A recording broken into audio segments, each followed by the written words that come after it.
ng taong bayan, kaya't nirespeto at patuloy na nirespeto ng Pangulo ang karapatang pantao. Hindi siya naging hadlang sa malaking protesta.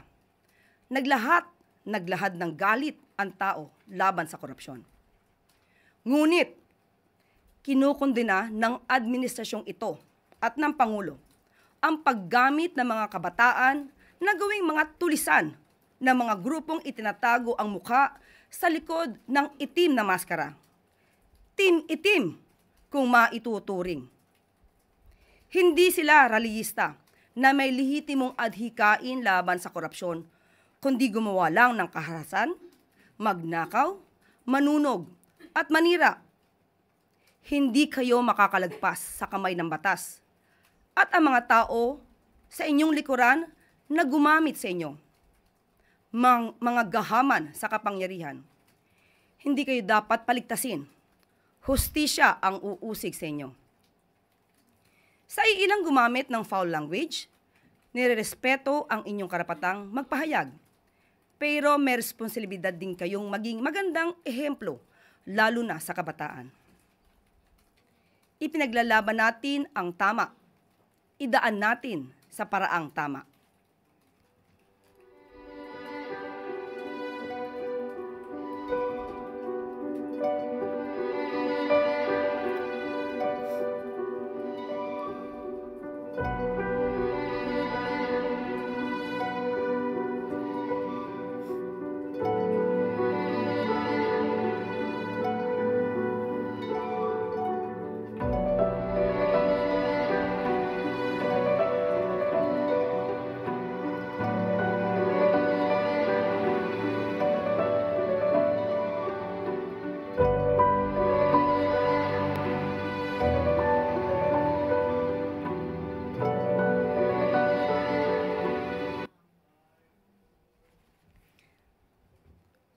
At upang pag-usapan ang naging peaceful rally noong linggo, makakasama natin ngayong araw sina DILG Secretary John Vic Remulla, DICT Secretary Henry Aguda, at Acting PNP Chief Lieutenant General Jose Melencio Nartates Jr. Magandang araw mga secretaries at mga matatapang nating mga CAPSECs at si Acting PNP Chief. Maaari na pong mag-start si Secretary Henry Aguda. Magandang umaga po. Salamat po, Yusek Claire. Magandang hapon po. Una sa lahat, malinaw ang direktiba ng Pangulo, igalang at protektahan ang karapatan ng bawat Pilipino sa mapayapang pagtitipon at malayang pagpapahayag. Kaugnay nito, nitong weekend nagkaroon ng malawakang kilos protesta. Kabilang ang tinatawag na Black Mass March. Ito yung mga Team Itim na nasabi nga ni Yusek Claire. Ito ay unang kumalat mula sa grupong Anonymous PH. Ito po ay isang aktibong hacktivist na grupo. Nakikipag-ugnayan po ako dun sa mga tao sa Anonymous PH. Hindi pa po sila nagdi-disavow kung sila nga o hindi sila yung gumawa nito. Pero may mga persons of interest na po tayo na minamatyagan. Sila ang nagsimula ng panawagang magsuot ng itim na maskara at damit na sinasabayan ng ilang personalidad at grupo sa social media. Nakikipag-ugnayan na rin po kami sa social media platforms para dito sa mga personalidad na ito. Kasabay ng mga aktibidad na ito, aktibong pinatutupad ng DICT ang Oplan Cyberdome bilang isang whole-of-country approach sa cybersecurity.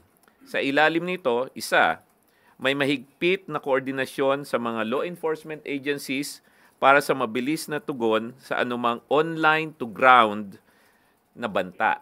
Ito po yung mga nag-organize sa online, tapos nanggugulo physically.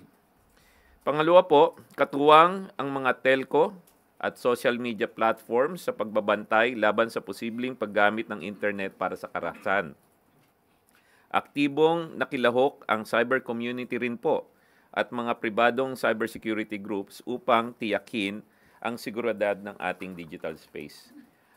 Nakapag-ugnayan din tayo sa mga pangunahing pribadong korporasyon po, sa bangko, sa enerhiya, sa tubig, transportasyon, at lahat po ng kanilang cybersecurity organization at teams ay nakilahok naman po na protektahan ng cyberspace. Ngayon po, noong weekend po, mula do sa Threat Monitoring Center po natin sa CICC, yung same organization po na nagbanday din po noong midterm election, nakita po namin na as of 2 p.m. po, wala po kaming nakitang convergence. Convergence po ng mga grupo na nag-oorganisa sa online at on the ground. Nanatili pong mapayapa ang mga rally at walang na italagang ground to online convergence. Subalit po, may naitala po kami, 19 na website ng gobyerno ang naka-experience po ng defacement. Ibig sabihin po, kinuha yung website, binago, pero mabilis naman pong nakapag-react ang mga government agencies po. Para po mailagay natin sa perspective yung 19. Yung 19 po out of almost 60,000 apps and website ng bansa. So, maliit lang po yung naging epekto nito. Walang naitalang matagumpay na cyber breach din po mula sa overseas o tinatawag po nating nation-state actors. Ligtas at maayos ang lahat ng critical government systems. Bagamat may ilang insidente ng karahasan sa lansangan gaya ng pagsunog ng sasakyan, paghagis ng bato, molotov, nang panatili ng pamahalaan ang kontrol sa sitwasyon sa tulong ng kapulisan at mga katuwang na ahensya. Sa kabuuan, pinatunayan ng pamahalaan na epektibo ang Oplan Cyberdome at ang matibay na kooperasyon ng DICT, law enforcement, telcos, social media platforms, cyber community at pribadong sektor. Pinakita po natin na kaya nating igalang ang malayang pagpapahayag habang sabay-sabay na pinapangalagahan ang kapayapaan upang siguradong maligtas po ang lahat. Magpatuloy po ang ating monitoring at patuloy din po ang pagbibigay namin ng update sa inyo. Maraming salamat po, Yusek Claire. Nandito po ako para sumagot ng mga tanong mamaya po. Secretary John Wick Revilla, DILG. Secretary Mulya, sorry po. Hindi ako tumayo eh. Good morning. As of 11 a.m. yesterday, the President and I were in touch constantly every 20 minutes to assess the situation. He was in a secure facility inside the compound, monitoring every single step. At approximately 2 p.m., while I was at the command center in Camp Crame, he called me and asked me to personally assess the threat level that was going on in Ayala Bridge. The anarchist burned a container truck that was put by the PSG to block the entrance of the Ayala Bridge. Subsequently, at around 3:30, the corner of Mendiola and Legarda, I think, at 3:30, a crowd of approximately 5,000 converged at that corner. The President's directive very explicitly stated that the PNP shall act with maximum tolerance. And with maximum tolerance, they only had their riot gear and no firearms. I repeat, the approximately 4,000 policemen deployed to contain the rally had no firearms on them, except for the SWAT group that was in the vicinity. The purpose of having no firearms is because when you engage a crowd, the chances of your firearm being pulled from you and being used against you is very high. Having said that, number one, there was no discharge of weapon from any PNP official. I repeat, there was no discharge of weapon. Number two, there was no tear gas used by the PNP. All the soldiers, all the policemen behind had instructions, use maximum tolerance. So they had no tear gas and they had no firearms. Number three, only when the mob were throwing Molotov cocktails did the police push back. That crossed the line. When rocks were thrown, you could shield yourself. But Molotov cocktails crosses the line. That can cause death. Having said that, the police pushed back pushing back using maximum tolerance. And one by one, they were apprehending the characters who were throwing rocks, Molotov cocktails, or engaging them physically. After the arrest, after all of that had been said and done, the protest subsided at around 5:30 p.m., after which we ascertained that the following happened. There was an arrest of, and we get this straight, 216 individuals, 216, comprising of 127 adults and 89 minors. The minors were characterized as following: 65 were children in conflict with the law, and 24 children at risk. What is the difference? Children in conflict with the law is 15 to 17. Children at risk is 14 and below. Of the 216 that were arrested, we'd also like to report that 95 PNP personnel were wounded. 95. Some of them serious, requiring medical attention.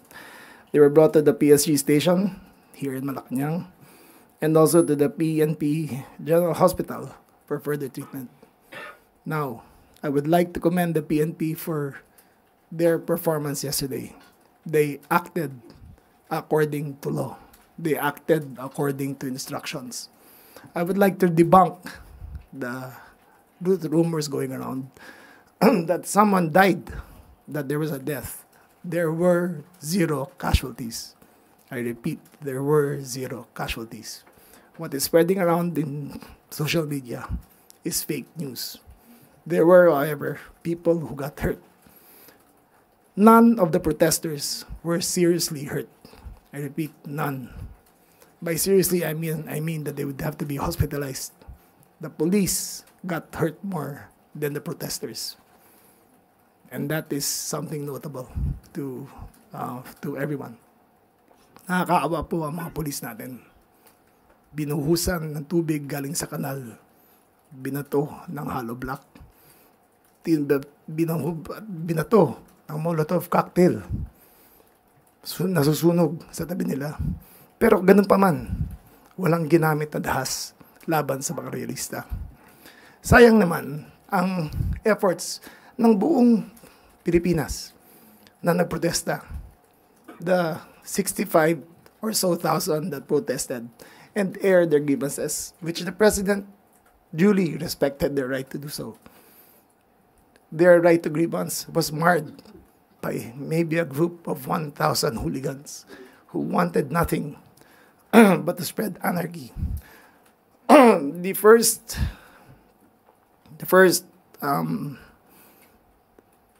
children in conflict with the law interviewed said that they had intended to burn the palace. They had intended to burn the palace. However, we could not take that at face value because these were children in conflict with the law and we still needed the DSWD to process them. So a full report of their intent will come out in the next few days after the interrogation of all those held. The suspects are all held at the MPD station, where they are undergoing processing. The minors are with the are being interviewed by the DSWD to determine whether they will be tried as adults in the coming months. So that is my report for all of you. Thank you very much.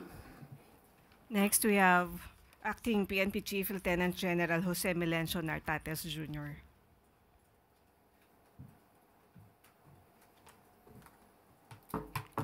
Magandang umaga po sa ating lahat, ang ating SILG Secretary, DICT, and our spokesperson.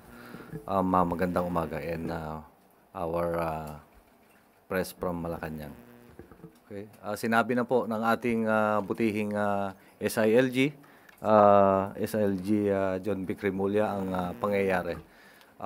Isa lang po ang masasabi ng Philippine National Police. Ang Philippine National Police ay naghanda sa ganitong aktibidades na idinaos coinciding with the 53rd anniversary of the Declaration of Martial Law.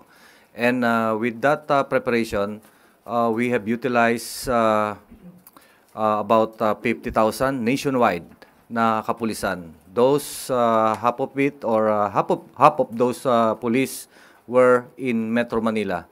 And not only the personnel were used, but the different resources of the Philippine National Police, the logistics and the finances that we need to secure this activity, particularly the protest rally of individuals and group. As a whole, it turned generally peaceful, attended by about 84,000 nationwide po yun na mga protesters, divided into several groups. In Metro Manila, there are 16 areas and in totality 130 plus areas po yun. And so those are the deployment and utilized resources of the Philippine National Police. And of course, we were supported by the different local government units. Napaka-importante po yan because of the equipment that needed, especially in responses that be needed, and especially in the contingencies na ginawa ng ating mga kapulisan, lalong-lalo na po ang ating National Capital Region and the 5 districts in Metro Manila. And with that, it is very unfortunate na nagkaroon po ng mga isolated incidents. That is particularly in Ayala Bridge and another 2 incident in Mindiola. That is when the group of protesters in Luneta ay supposed to be papuntang EDSA Shrine, where a group of marami po doon na rallyista, but they were stopped, of course, here in Malacanang area, particularly passing through Ayala Bridge and more particularly 2 incidents in Mindiola. In-ensure po natin ang deployment dito, lalong-lalo na this is the seat of power.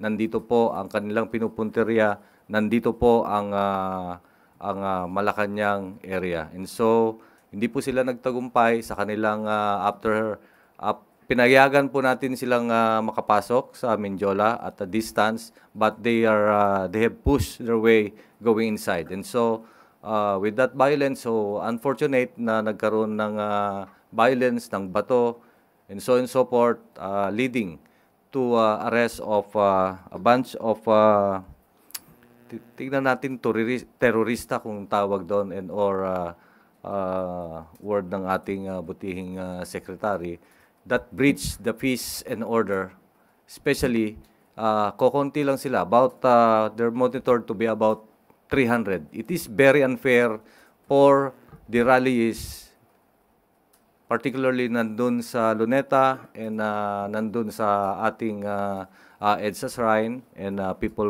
Power Monument, na napakatahimik po, at nagpapasalamat kami sa kanila in the cooperation and cleansing their ranks. The investigation will be a continuing one, such that we will for sure the tracks of these 200 or 300, including the arrested personalities, whether they are minors and or of legal age, mapapailan po natin ang kaso. Certainly, they have left tracks. Sinabi na po ng ating DICT, and working with the DICT at merong kapasidad din po ang Philippine National Police, certainly they have left tracks from the moment that they have committed this act during the actual rally up to the time that they were recruited for whatever purposes. Magandang umaga po. Mali na po tumanggap ng tanong. Maricel Halili, TV5. Secretary Remulla, natukoy na po ba natin kung anong grupo involved itong mga nahuli? Isang grupo lang ba sila? Magkakaiba? Hindi, scattered kasi again, as Secretary Aguda said, it started online and then they used the black peace motive to assault the palace. Buti na lang na hindi sila pumunta sa People Power Monument at doon ng gulo. Kasi kung doon nangyari, mas marami masasaktan. Dito naman, kung Mendiola lang at mako-contain talaga ng PNP at PSG ang lahat yan. Pero what are the chances, or tukoy ba natin kung sino yung mga posibleng nag-utos, especially dun sa minors, na mag-start ng violence? Wala pa po. DICT is working on it. They are ascertaining kung sino ang may-ari ng website, kung saan nanggagaling, and we'll know in the end. Habang nagda-tactical interrogation pa ang mga bata, malalaman natin kung ano talaga nangyari. Ano po yung plano nating isampang kaso, especially dun sa mga adults? We will, andyan yung arson, andyan yung grave physical injuries, and we can go as far as sedition. Yung statement lang nila na we intend to burn the palace, gusto namin sunugin palasyo, is a seditious act in itself. Salamat po. Tuesday, New DCWB. Good morning to Secretary or Remulla or PNP Chief. Nabanggit niyo, Secretary, na zero casualty tayo from the protest yesterday. Yes. But today, sir, nag-confirm po si DOH and Assistant Secretary Albert Domingo. Mayroon daw po isang lalaki na matay because of the rally. Sinaksak daw po. So, paano natin yun? Ang information namin kahapon, doon sa site mismo, at during the altercation, there was wala kaming nakitang ganun. Kung may nasaksak man yan, hindi na galing sa PNP yan kasi walang kutsilyo ang PNP. So, I would suppose it was one of the anarchists who stabbed him if it were the result of the rally. But during the rally itself, all the ambulances were there. We monitored where they went at wala kaming nakita na nasaksak. Alright. Follow up lang, sir. May nabanggit po si General Nartates kanina na parang tinitignan din po ninyo na as terrorist yung mga nagsagawa nung mararahas na aksyon kahapon, including yung burning of the van or yung sasakyan po dyan sa Ayala Bridge, and then yung pananakit sa mga police and other civilians. Can we call them terrorists, sir? O paano ba? Sasampahan din ba sila ng kasong terrorism? Okay. It will be a result of the continuing investigation as yung ebidensya po ay tinitignan natin. So that's why maybe it can lead to terrorism or violation of the Anti-Terrorism Act. With regards to the reported death, wala pa pong nakarating sa ating himpilan ng pulisya, lalong-lalo na dito sa Manila Police District about death. If this was reported to have a stab wounds, then our police will investigate that for sure. What's so important is as of now, we don't have report of death through gunshot wounds. Kasi yun ang importante, yung gunshot wounds. And the reported casualty or the reported mga nasaktan yesterday, up to last night,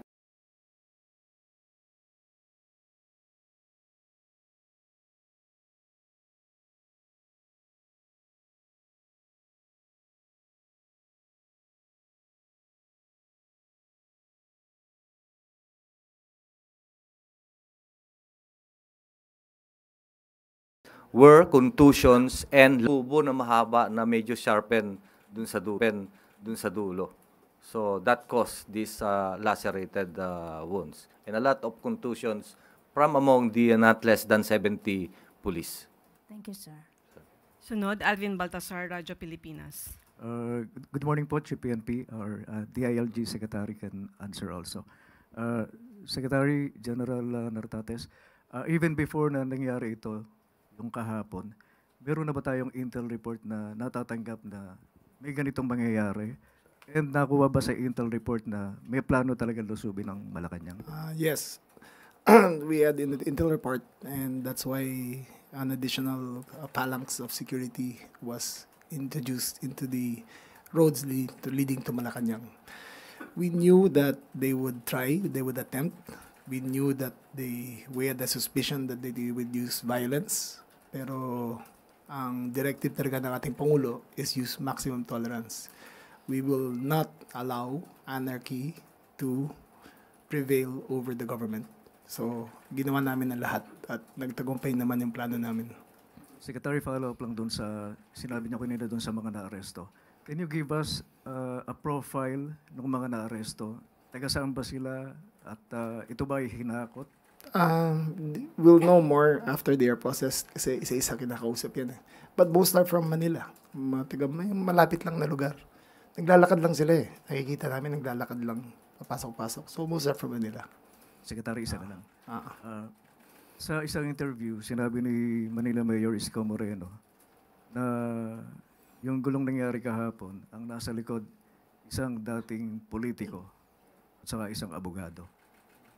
Without naming names, yan din ba lumalabas sa Intel report? Hindi pa namin pinag-aaralan. Iba yung nakikita namin suspects. Pero iba rin ang sources ni Mayor Isko eh. So we will verify his allegations. Salamat po, Secretary.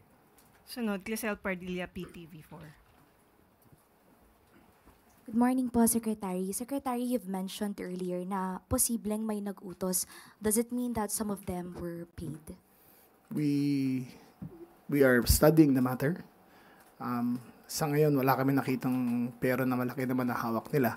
Na habang ando doon, wala kami nakitang distribution. But nothing is ruled out.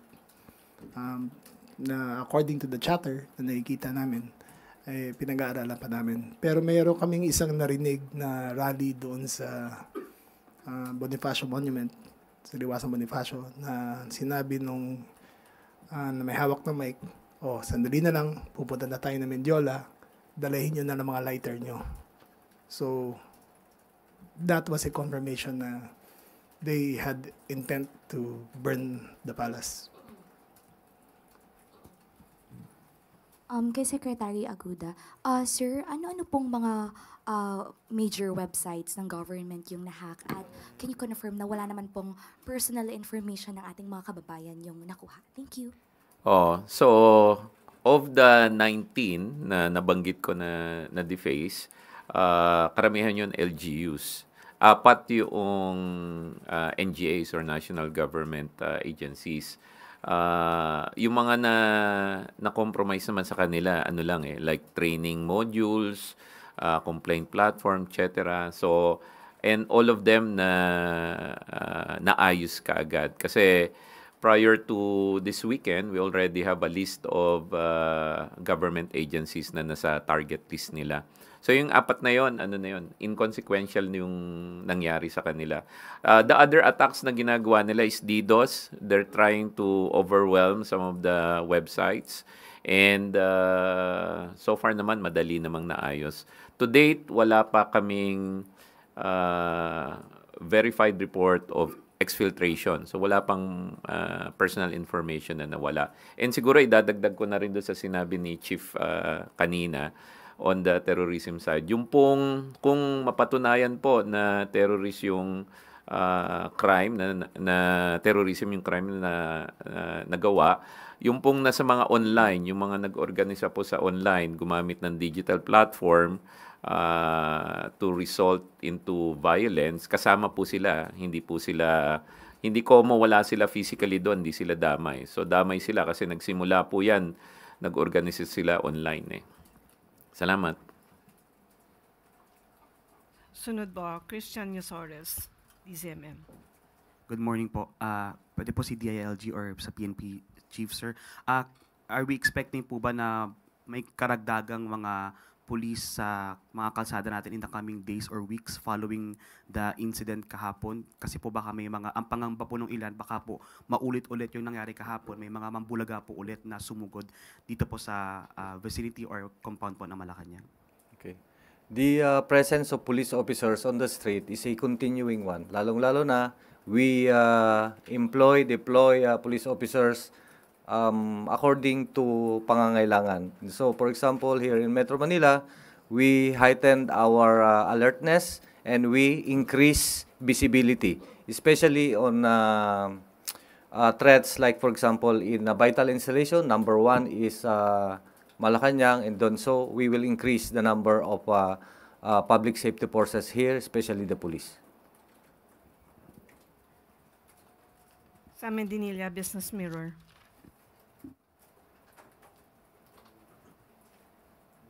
For Secretary Remulla po. Yes. Will the national government or LGUs help businesses defray the cost of looting and destruction of property in Minjol? That is an LGU matter to determine. They will give us a report kung ano ang nangyari doon.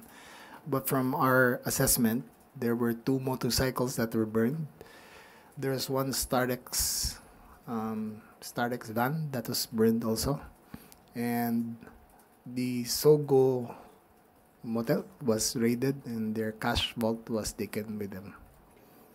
So we still have to determine the exact amount, but the looters who went inside the Sogo motel had black mask on. Follow up. Okay. Bali hindi po siya magiging under sa DILG. Not yet. City of Manila. City of Manila ang magre-report sa amin yan. Tapos we will see what we can do after. Thank you po. Sunod, Ann Soberano, Bombo Radio. Sec, tanong ko lang, it's either si PNP or ikaw, Sec. May natanggap po bang intelligence report ang DILG or ang PNP na may mga terror group ang gustong manabotahe sa rally po kahapon? Yes, that's why all contingencies were considered. Our biggest fear that did not happen was someone would incite violence during the People Power Monument rally, because the intent of the people there were peaceful. The intent of the people there were to air their grievances. The president encouraged them to go and heeded their message. He is listening to them. Alam niya naman, nakikinig naman siya eh. At alam niya na papunta ron. Our biggest fear was that there would be instigation there. Buti na lang sa Mindiola nangyari at mas nakocontain namin yung situation. Sir, itong terror group, it's national, international or local terrorist group? Local. Local terrorist group. Okay. Sir, isa pa, kamusta po yung status? Ano po yung status ng alert level dito po sa Malacanang? Malacanang always maintains one threat level. It is never downgraded. As long as the president, being the seat of power of the country, the threat level is just one. It is always high. Okay. Last na lang, sir. Itong local terrorist group po ba, sir, is Abu Sayyaf or mga Maote terror group? Possible po ba silang may kinalaman dito? At ano po ba yung nila, yung strength po nila ngayon na para makapaghikayat po ng ganitong kaguluhan? The threat of the terrorists was more of a bomb that would go off in Luneta or in the Luneta or in the People Power Monument. But with the vigilance of our PNP to look at the situation, because we had 400 policemen on the ground dressed as plainclothes to see what was going on and to assess, and the vigilance paid off and none of it transpired. Safe to say, we are still investigating according to our intelligence reports, and we will come out with a report pretty soon. Thank you, Sec. Sunod, Chloe Hofana, Business World. Good morning po kay PNP Chief po. Sir, a quick question lang po. Does the PNP think po na these violent protests will spread pa po, or this is just going to be a one-time event? Okay.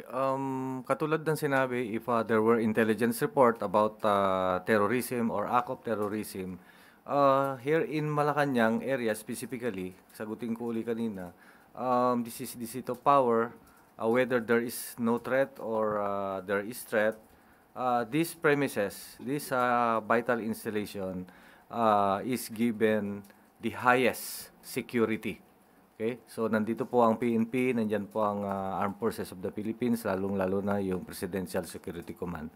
And so about the threat, continuously ina-assess po natin yan. We have different threat group. We have the Communist Terrorist Group. We have the Local Terrorist Group. We have, lalo na kung may spillover from Mindanao going here, especially we have elections in Mindanao. We have the Islamic Terrorist Group. We have the BIAFF, the DI Hassan, DI Maute, and other threats like, for example, our situation in the West Philippine Sea. So pinag-aaralan po natin lahat yan such that there are several contingencies that we have done. Before the conduct of these protest rallies, we have already have made our surveys. We have engaged the community around Metro Manila kung saan sila kumukuha ng mga rallyista, ay ini-engage po natin yan. And we have conducted several police operations to enable to deny yung maging presence ng firearms, at the same time explosive materials. If you're going to look at the number one is yung LRT natin, marami pong nakadeploy na mga police doon. Especially, we have coordinated with the DOTR such that merong mga X-ray machines doon at nagagamit. And other police operations that we have done. Thank you, sir. Kay Secretary Aguda po, sir. Sir, pasensya na po, lilihis po ako sa topic ng rally. Sir, about konektadong Pinoy po sana, sir. Yes. Sir, kailan po natin i-expect ang IRR and ano po yung mga sinasabi ng mga telco companies natin na gusto nila makita sa IRR? Dun sa IRR, ang schedule natin for Konektadong Pinoy is first week of October. We've had several consultation meetings with them already. And yung mga telcos naman, ang gusto lang nila is a fair participation in the crafting of the IRR. And isa dun sa napag-usapan dun sa IRR is how do we increase our ability in the telco space to reduce harmful effects of the internet. Isa na po itong nakita natin over the weekend. Nagsimula po ito dun sa Black Mask. Nag-organize sila online and unfortunately it translated into violence in the street, di ba? Kung hindi po naagapang ng DILG at ng PNP, hindi po sana magiging kasing peaceful yung nangyari this weekend. So, effects, kasama na po dyan yung prescribing violence over the internet. So, first week of October, tuloy-tuloy naman po, yung mga telco naman po yung nakikikooperate.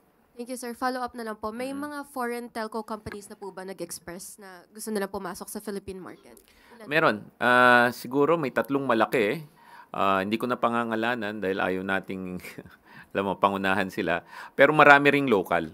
Ang kagandahan po niyan, anywhere from an LGU who wants to serve their locality better to private companies that are in the Philippines already. Marami po. All of them are coming together to participate in Konektadong Pinoy para naman maabot yung gusto ng presidente natin na connectivity everywhere in the Philippines and affordable connectivity to all Filipinos.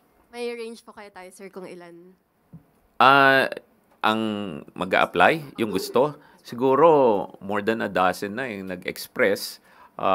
And since wala pa yung IRR, we expect that to increase further pag lumabas na yung IRR. Thank you, sir. Thank you. Sunod, Net 25, Eden Santos. Good afternoon po kay PNP Chief po at kay DILG Secretary. Sir, PNP Chief, opo. Sir, kahapon po yung naging marahas na rally ng mga kabataan sa bahagi ng Ayala Bridge at sa Manjola. Nagulat po ba yung ating mga pulis dito dun sa kanilang biglang pagsugod? And note din po sa Manjola? Of course, nagulat tayo. But we are expecting that to happen. Especially, we have made our contingencies kasi may mga contingencies yan. How if, kung may nangyari na ganito, how if, kung may nangyari ito. That's why, meron tayong PNP personnel deployed at that area. In fact, mayroong mga barricades, etc. At may mga contingencies na gagawin. So, when that thing happened, meron tayong aresto. So marami po kasi mga nasugatang pulis po. Kay DILG Secretary, sa laki po nung Intel Fund ng Office of the President, hindi po ba natin agad natukoy kung sino yung mga grupo sa likod nitong marahas na rally sa Ayala Bridge at sa Mendiola po? Ito yung mga galing sa Luneta, kasama po sila sa mga nagrally doon. Actually, alam na namin kung anong grupong yan. Pero hindi pa namin pwedeng sabihin kasi yung actual participants, kinoconnect pa namin sa kanila. So, you give us a few days at we will confirm after all the interviews and the interrogations are done. So may political group po ba dito sa mga nasa likod ng mga magulong marahas na rally na ito po kahapon? We will confirm after all the interviews are done. Sa tingin niyo po ba yung mga nagrally, yung mga kabataan, may kasama pang mga menor de edad, are capable to burn the Malacanang using the lighter na sabi niyo po kanina, nabanggit niyo, nagdala sila ng lighter? Well, the capacity to burn the palace is very difficult. But the intent was there. So, we have to separate the two of them. Iba yung capacity and intent. So, mahirap gawin yun yung gusto nilang mangyari at hindi kami papayag. Pero gusto talaga nila by showing that they had Molotov cocktails ready. So, kaya pong sunugin ng Malacanang gamit po yung Molotov, yung lighter? Kung napasok nila, siyempre. Yung lighter naman para sa Molotov yun Okay. Kung lighter lang, siyempre hindi makasunog yun, di ba? Pero, ayun yung gusto nila. Di ba? Pero, kung nakapasok sila at di pinigilan, siyempre, kaya nila gawin yun. Pero hindi kami papayag doon na mangyari doon. Last na lang pong question. Ano po yung pwedeng maging liability kung meron pa po ng mga organizer ng rally sa Luneta since karamihan po doon sa mga kabataan na nakaitim na mga suit, may mga nakamaskara at nakabonet, ay galing po doon sa kanilang mga rally sa Luneta? We will label them as terrorists. And as far as sedition, pwede namin i-charge sa kanila if we prove it already. Ito mo mga Makabayan Black, ganun po ba yung mga militanteng grupo? You wait for it till we confirm. And the DOJ has standards of reasonable certainty for conviction before we file the case. So, i-develop yung case para sa kanila. Last na lang po, doon po sa Liwasang Bonifacio, mga nagrally din po doon. May pumunta rin po ba dito sa Mendiola at Ayala Bridge? Around 300 of them pumunta dito. Thank you po. Sunod, Katrina Domingo, ABS-CBN. Hi, sir. Good morning. For Secretary Aguda, sir, can we name the 14 websites that were defaced? No, 19 Sorry, yun. I stand corrected. 19. Sige. Yung 19 doon, 4 doon is national government agencies. Yung the rest, mga LGUs. Sige, yung 14, yung PRISM, yung isang educational platform ni ARTA, but that's been fixed. I think one of them is BOC, pero sandali lang yun hindi nyo halos naramdaman The other one is there was one sa DICT pero mabilis din na naayos, hindi nyo rin halos naramdaman. The fourth one is DepDev. It's informational lang siya. Tapos naglagay lang sila ng logo nila. Tapos again, kaya nga hindi nyo halos naramdaman Yun lang yun. And there were in the list of agencies na we've been monitoring already. Sir, what is the common denominator among the agencies that were included in their initial target list that you got in advance?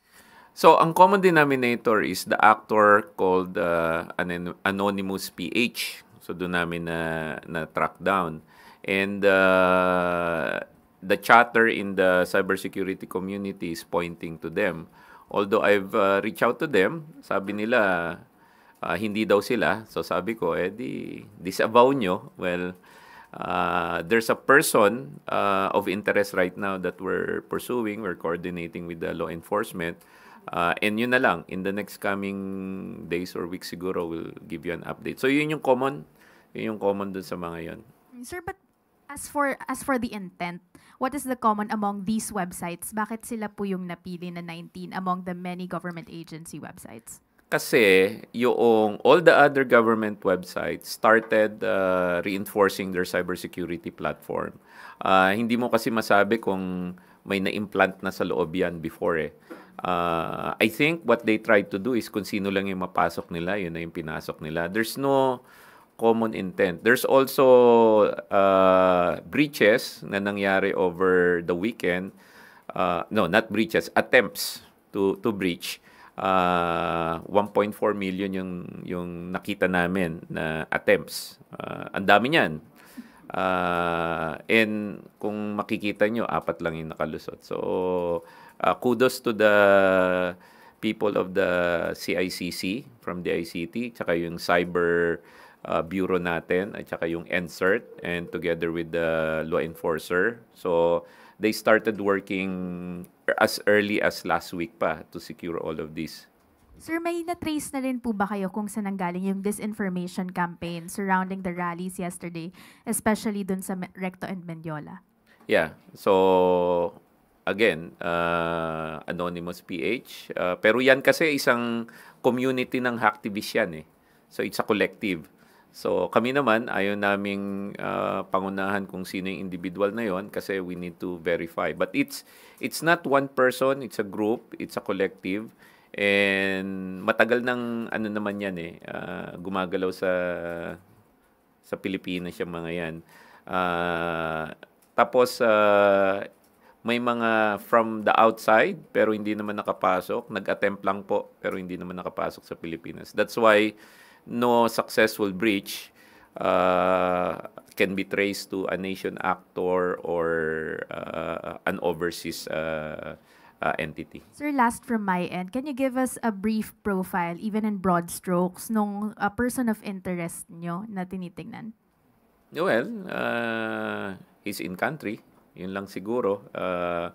And I think I will defer giving additional information para hindi naman masayang yung investigation process. Sir, clarify lang namin. He, lalaki po. He's in She. country. He, she. Gentle reminder, 1 question, 1 follow-up so the others can also ask questions. Next po, Eileen Taliping Abante. Okay.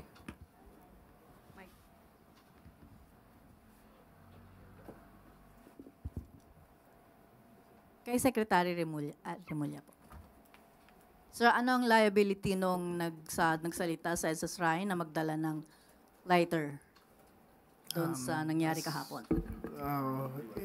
Liwasang Bonifacio. Sa Liwasang Bonifacio.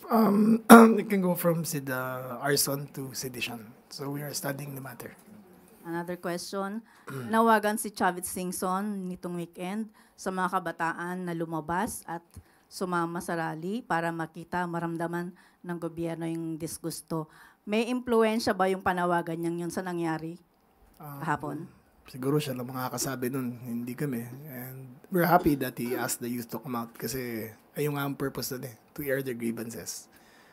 Safe to say that the president heard what was going on, then he heard the grievances of the people, and he is acting swiftly to connect everything. A institutional change that he wants to do is in the process of being done.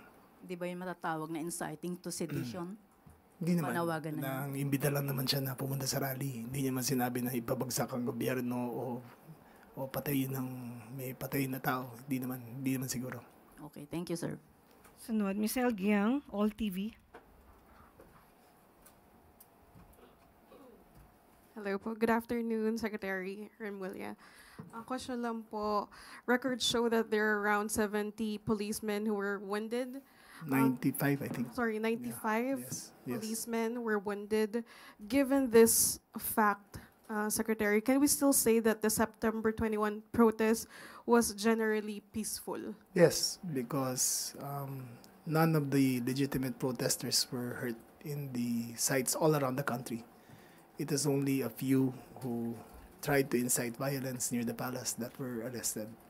So, the protest was not limited to EDSA Shrine and Luneta and the People Power Monument. All around the country, there were separate venues, and all of them were very peaceful. One more question, Secretary. Ang nangyari po kahapon ay protesta laban sa korupsyon dahil sa flood control projects. Pero naging marahas po yung mga nagprotesta sa Ayala, sa Menjola, sa Recto. Sa tingin niyo po, Secretary, bakit ang pagsunog sa palasyo yung naging motibo nung mga naging marahas kahapon? Well, obviously, they had different intentions. They did not intend to peacefully air their grievances as is allowed by law. But what their intentions were, we will determine in the next few days. I mean, how they assembled, who assembled them, or how the process went, we will determine in the next few days. Sir, sorry, pahabol na lang. Yung 300 people na sinabi nyo kanina, na-establish ba natin na iisang grupo sila galing? Hindi naman. Hindi naman. So we're still determining until now. So hindi po isang grupo. We will determine in the next few days. Alright, thank you po. We will take last two questions, one from Ivan Mayorina and then Clisel Pardilla. For Secretary Aguda, sir. Nabanggit nyo ho itong Anonymous PH at yung sila rin ba yung nasa likod ng Black Mask Movement? Tama ho ba? Yun yung intel namin. It's pointing towards that. At hindi naman ho sila new player. What can you tell us about their associate? Yung mga hacktivists naman, usually sinasakyan nila yung cause, 'di ba? Usually they express their protest in the cyberspace. So dati may makikita kayo mga website defacement, pag-hack ng mga government website, na-trace sa kanila. Ito yung first incident na nakita namin na nag-organize sila sa web, tapos na-translate into violence. Kaya nga yung word na terrorism is aptly associated with them.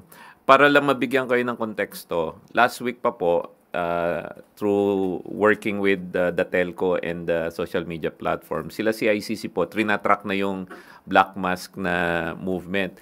Naglalagay po sila nung how to create a Molotov dun sa web. Hindi nyo lang masyado nakikita dahil I'd like to acknowledge po yung mga social media platform, they proactively take it down. Siguro, yung nakikita nyo na lang ngayon sa web is about 3% of all the toxic and violent posting nila. Marami po yon. Tapos sila rin po yung, hindi ko na sila yung nagko-compromise ng mga privacy ng mga tao, pinopost sa web, nag-i-incite talaga ng violence. Yun po bawal. Bawal po rin sa community standards ng mga social media platform.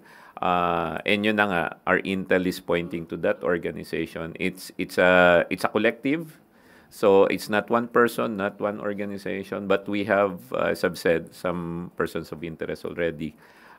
Yun po, before this weekend, nagbi-build up na yung And let me add, as of 2 o'clock, when I gave my update to the cabinet, peaceful pa po tayo. 2 o'clock, wala pong karahasaan. Tapos siguro mga bandang mga 3:30, no? Bandang 3:30 nagkaroon na ng gulo. And during that time, doon po kami may na-monitor ng mga chatter. May chatter na po sa internet. And yung mga yan, minsan nag-organize using Facebook Live. So, magfe-Facebook sila, sasabihin nila, dito kayo mag-login sa link na to, tapos doon sila nag-organize. Pag may nakita po kaming ganun, sina-shutdown namin kaagad. Pero, minsan, mabilisan eh. So, bigla na lang para bang flash mob ang nangyayari. Alam niyo na yung flash mob, di ba? Parang nagpa-flash mob sila. So, kaya po kami do sa internet, yung kampanya namin to clean the internet of harmful products, harmful services, harmful tendencies, pinapainting po natin. Dahil nakita nyo na po yung resulta over the weekend. Mapayapa po yung gathering, mapayapa po yung rally, tapos biglang nahaluan ng ganyan. Sayang naman. Last question mula kay Clisel Pardilla, PTV. Secretary Remulla, may DILG Pag-asa Expo Manila City Jail po kayo. Can you tell us about it briefly lang po? It's about giving hope to the PDLs there. It's a novel program, training them for life after their deprivation of liberty, and it's being showcased all around the country now. Is it clear? Thank you very much, Secretary John Vic Rimulya, Secretary Henry Aguda, and PNP Chief General Nartates Jr. Kanina sa tanong patungkol kay Chavit Singson, ang gusto po ng Pangulo ay managot ang lahat na maaaring managot at lahat na maaaring sangkot sa marahas na nangyari. Iilan lamang, pero naging marahas ang ilan sa naging rally nitong linggo. So tayo na po ang makikiusap sa pamunuan po, especially kay Secretary John Vic Rimulya, kay Acting PNP Chief General Nartates Jr., and of course sa DOJ, na busisiin mismo ang mga sinabi ni Mr. Chavit Singson.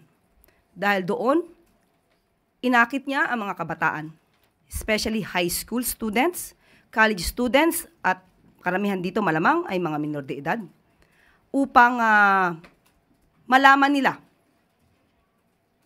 at iniyahan ito na huwag pumasok sa eskwelahan. At habang hindi bumababa ang mga taong gusto nilang pababain. At sila pa, at si Mr. Chavit Singson pa ang nagsabi na hayaan ng mga magulang ang mga batang ito na tumayo para sa isang revolusyon para sa korupsyon. So, dapat maimbestigahan ito upang malaman kung siya ay maaaring makasuhan ng inciting to sedition. Maaari na po akong tumanggap ng inyong mga katanungan. Unang tanong mula kay Katrina Domingo, ABS-CBN. Ma'am, may we know the President's reaction to the violence that happened in Recto and in Mendiola, which are areas very close to Malacanang. Ano po yung kanyang marching order bukod doon sa nasabi ni Secretary Rimulya earlier to get to the bottom of the mess?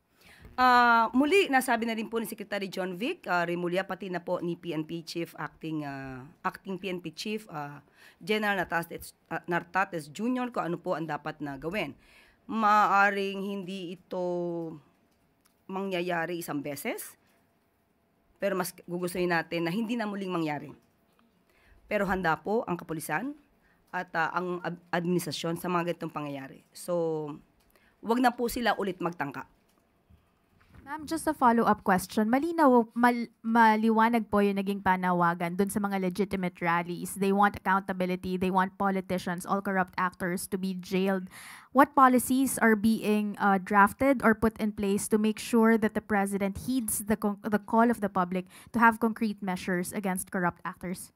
Binuo po ang ICI para siyang gumawa ng mas malalimang investigasyon. Hindi po makikialam ang Pangulo sa maaaring mangyari o maaaring gawin at maaaring maimbestigahan ng ICI members. Kung meron pong kasama mga politiko rito, dapat pong sampahan ng kaso. Sino man ang maaaring sangkot dito, lahat ng sangkot dapat masampahan ng kaso at dapat na managot. Sunod, Chanel Salazar, DZXL.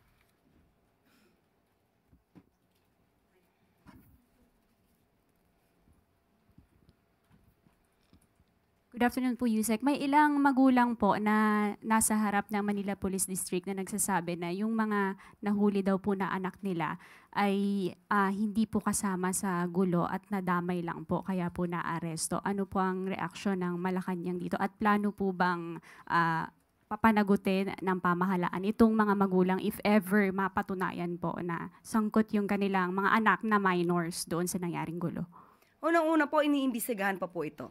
Pangalawa, sila yung magulang, dapat alam nila kung nasaan yung kanilang anak. Dapat alam nila kung anong ginagawa ng mga anak nila during the time na nagkakaroon ng rally. At itong mga marahas na pangyayari sa Ayala at saka si Mendiola. Ayala Bridge at Mendiola. At kung mapapatunayan na may pananagutan ang mga minor de edad na ito, definitely dapat kasama po ang DSWD at mga social worker para malaman po ang maaaring nangyari at ang maaaring kinakasangkutan ng mga kabataang ito. Hindi po naman sila agad-agad malilinis kung sila man ay minor de edad dahil meron pong kailangang intervention program na maisagawa.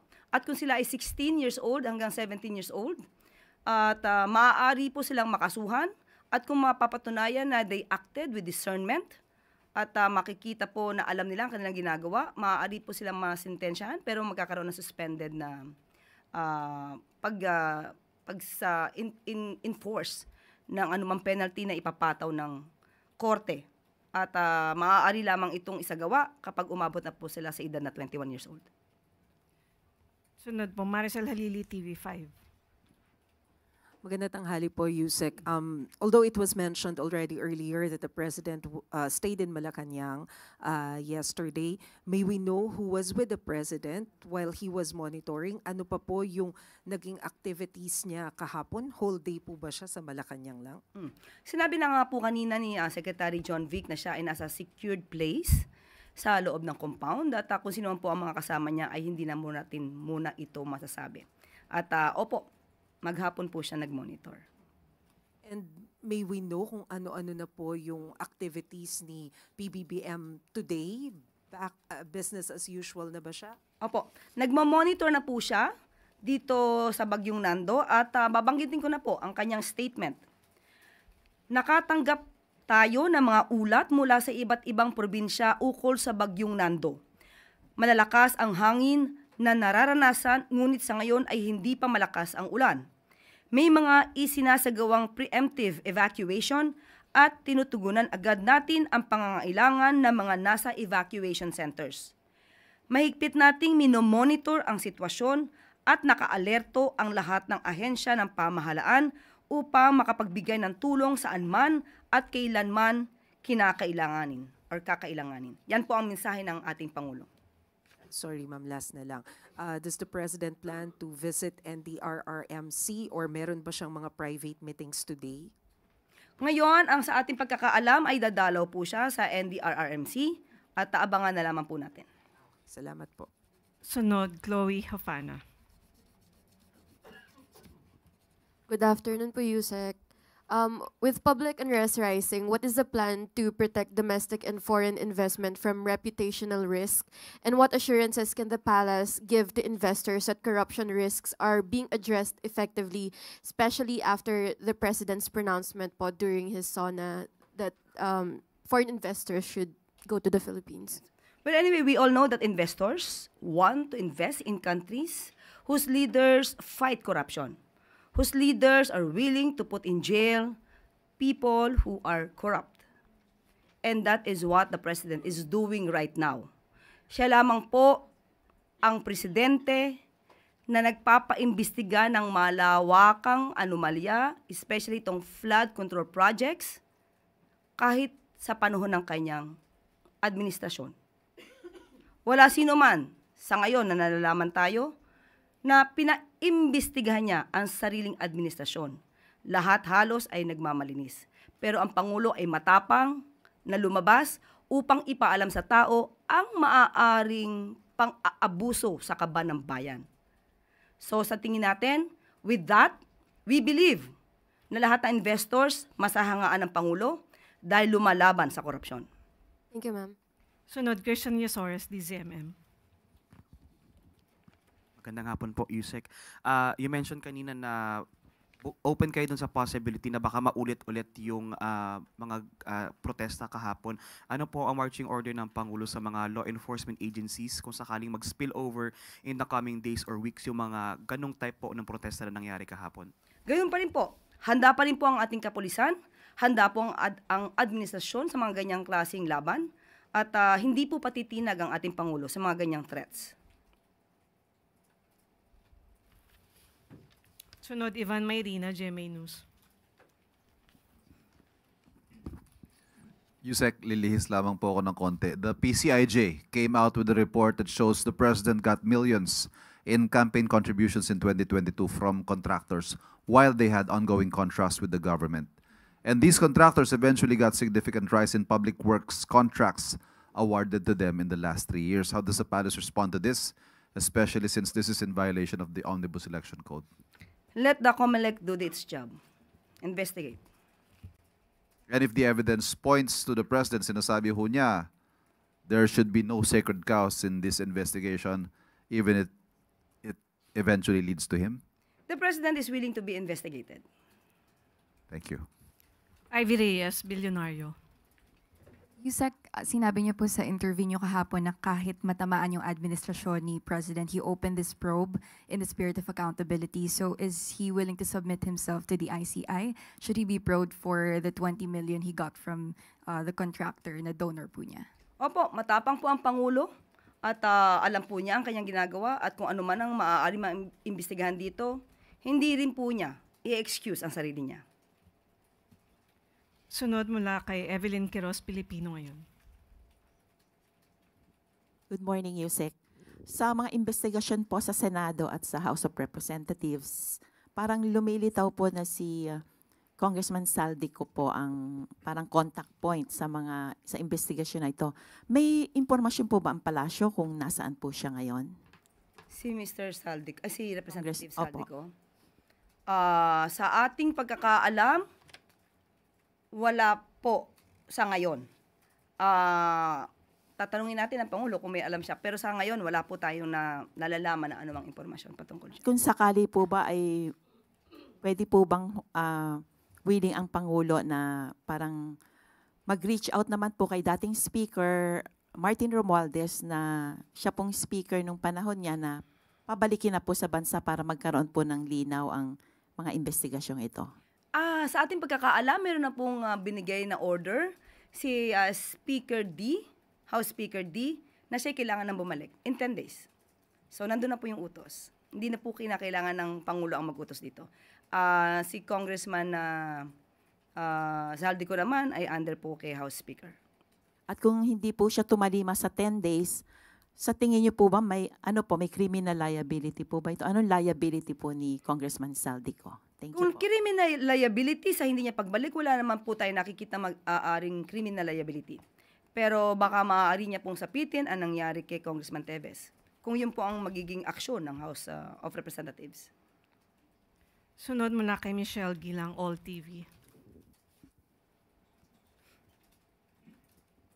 Good afternoon po, Yusek. Naipahayag po ng Pangulo na kaisa niya ang mga Pilipinong nagprotesta laban sa katiwalian at korupsyon kahapon. Sa tingin po ng palasyo, ano po kaya yung dahilan bakit may grupo pa rin na ginustong may intention na sunugin ang Malacanang? Merong gustong kumuha ng power. Yun lang. At gustong sirain ang magandang nagagawa ng Pangulo at sirain ang Pangulo sa mata ng ibang tao. Okay. Thank you. Yusek Claire. Okay, salamat. Full government mobilization sa mga lugar na apektado ng bagyo, ipinag-utos ni Pangulong Marcos Jr. Sa kabila ng ingay, tahimik na nagtatrabaho si Pangulong Ferdinand R. Marcos Jr. upang masiguro ang kaligtasan ng mga residenteng na apektuhan ng Super Typhoon Nando. Ipinag-utos ni Pangulong Marcos Jr. sa Office of the Civil Defense or OCD na immobilize ang lahat ng national government agencies upang tulungan ang mga local government units na paghandaan ang Super Typhoon Nando. Sa ulat ng OCD, naka-full alert at handang rumisponde ang local at national government officials sa banta ng sama ng panahon. Nakahanda rin ang pamahalaan sa pagtugon sa epekto ng bagyo, kabilang na ang posibleng storm surge at matinding pagbaha sa Hilagang Luzon.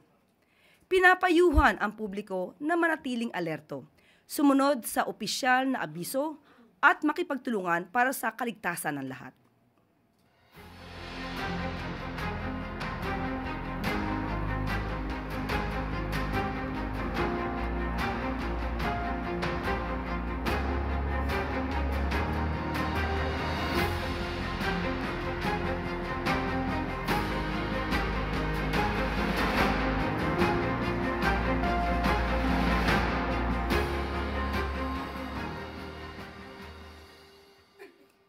At dito na po nagtatapos ang ating press briefing. Magandang araw para sa bagong Pilipinas.